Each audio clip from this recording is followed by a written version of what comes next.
Today we are going to learn Swastikasana. Swastikasana and Sukhasana is the same. Now I'm going to show you, many people, they just sit like this. They think this is Swastikasana. Is this Swastikasana? This is not Swastikasana. This is Siddhasana in a different variation. It is not Swastikasana. I give you an analogy. You go out to the hawker, you order fried Beehoon, and then they give you fried kway teow. But is that the same thing that you ordered? It's not the same.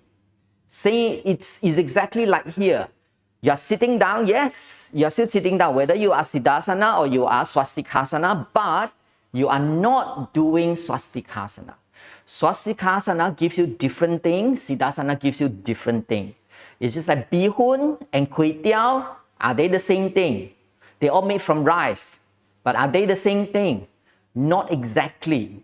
There's something different about Beehoon, something different about kway teow. Same thing here. Now, what is this Swastikasana? Swastikasana, there are different variations. We are going to learn the first traditional variation. And then from here, there are many different variations out of this pose. Today, I want everyone to start sitting on your block, short end like this. Okay? Place it down. And then we sit down on the block. Now, and then simple cross leg. When you're crossing in the middle, look at how wide your knees are.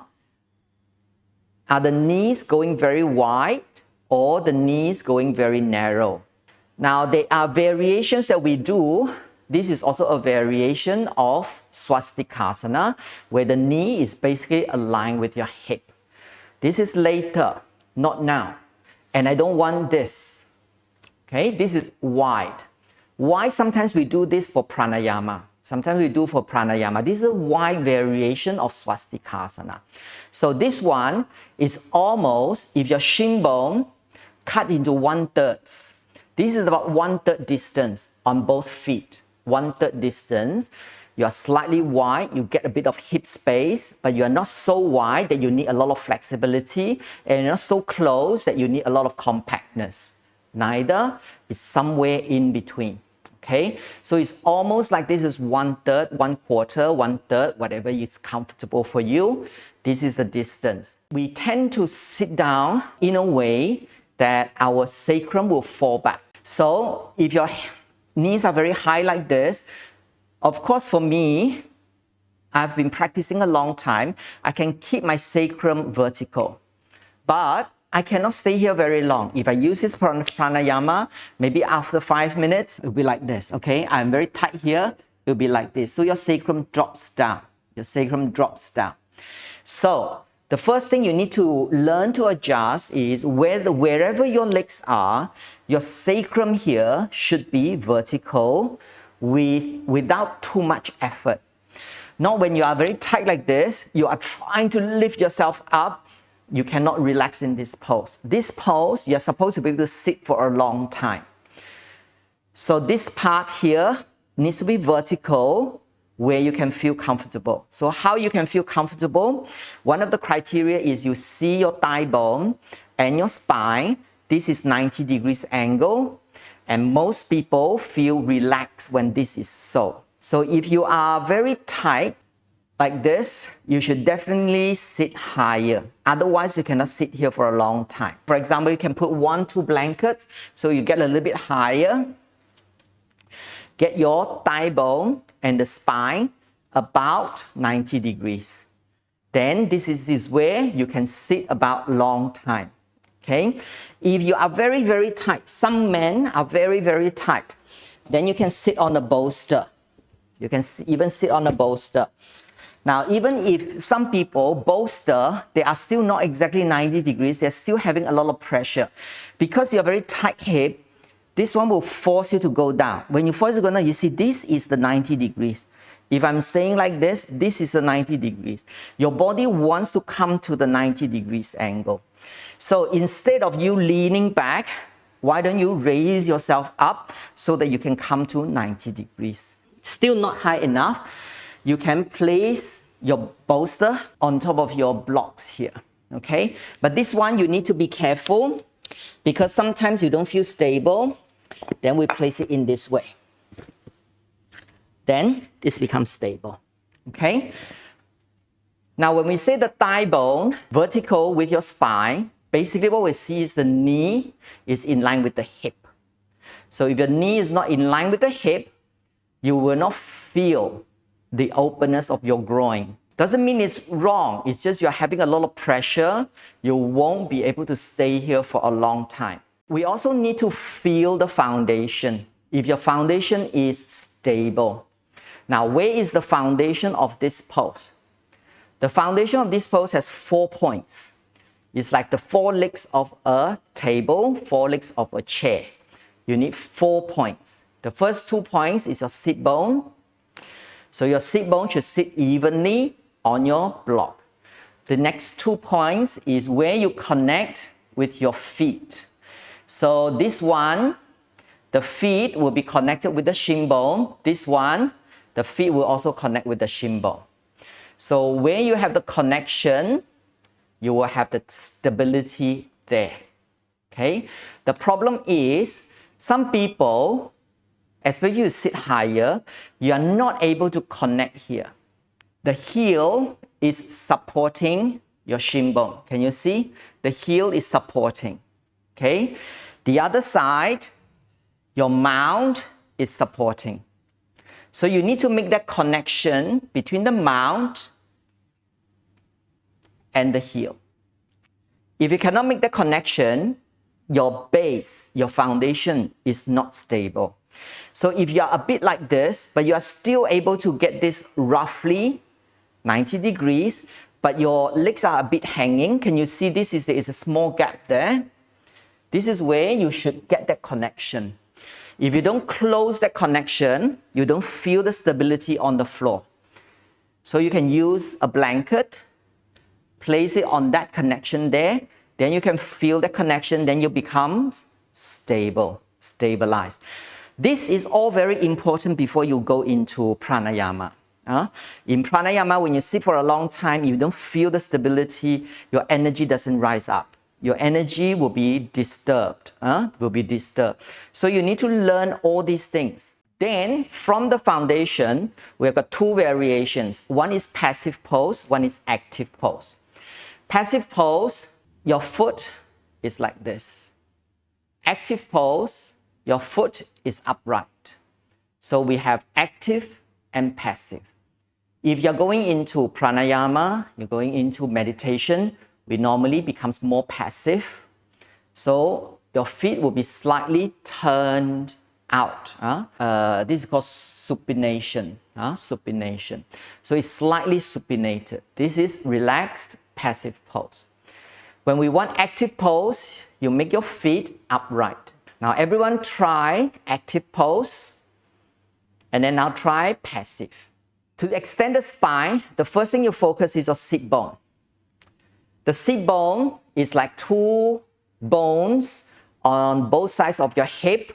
As you sit down onto your block, you feel whether it's sitting on the middle part of the sit bone or on the front or on the back. Now most people in the beginning, they're sitting on the back. So you are slouching like this. When you're slouching like this, you're sitting on the back of your sit bone. Now I want you to sit in the middle of the sit bone. So you need to push your sacrum slightly forward. Not so much, but just enough. Now those who are very flexible, as your lower back is actually very mobile, they tend to push the lower back. This is when you're sitting on the front of your sit bone. So we don't want you to sit on the front of the sit bone where you're pushing your lower back, and we don't want you to slouch sitting on the back of your sit bone. You are sitting in the middle part of your sit bone. Have you heard teachers normally say, oh, you can now pull your buttock flesh out and back? Have you heard that? If you're already sitting on your middle part of the sit bone, you no longer pull the buttock flesh to the back. When you pull the buttock flesh to the back, you are tilting the sit bone. So everyone try. As you pull, this is my sit bone, each on my hand. As you pull it back, your sit bone will start to tilt. Everyone try and see. Can you feel the sit bone tilting as you pull it out to the back? So then you might become too much sitting in the front of the sit bone. That is not what we want. So first, you need to feel whether you can sit down on the sit bone properly. If you're already seated properly, you don't pull the buttock flesh to the back anymore. Otherwise, you are over. You're over. That can cause you to push subconsciously. You might be pushing your lower back. So we no longer pull the buttock flesh to the back. For some people, especially very tight, you might need just a little bit help. If you're sitting slightly on the back of your sit bone, you pull it back. That will help you to sit right in the middle of your sit bone. There is also another suggestion. The teacher will say, pull it out. Pull it out, that means to the side. You are spreading the sit bone. So it's like any foundation base. The foundation base, if it's very small, is not as stable. As we make it wider, it becomes more stable on the ground. Okay? This is where, if you want more stability, you pull the buttock flesh out to the side, and then you can sit your sit bone so it's a bit wider. Then you become more stable. Everyone try. Now pull the buttock flesh to the side, not to the back anymore, to the side. From here, we extend the spine up.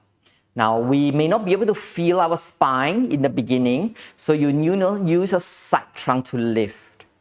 After you lift your side trunk, your shoulder might be raising up. Then you release the shoulder down without dropping your side trunk. See? And then you stay there. The first pose is when we are resting in a more restorative pose. The palm is actually close on the thigh, close to your hip, where the elbow is behind the body.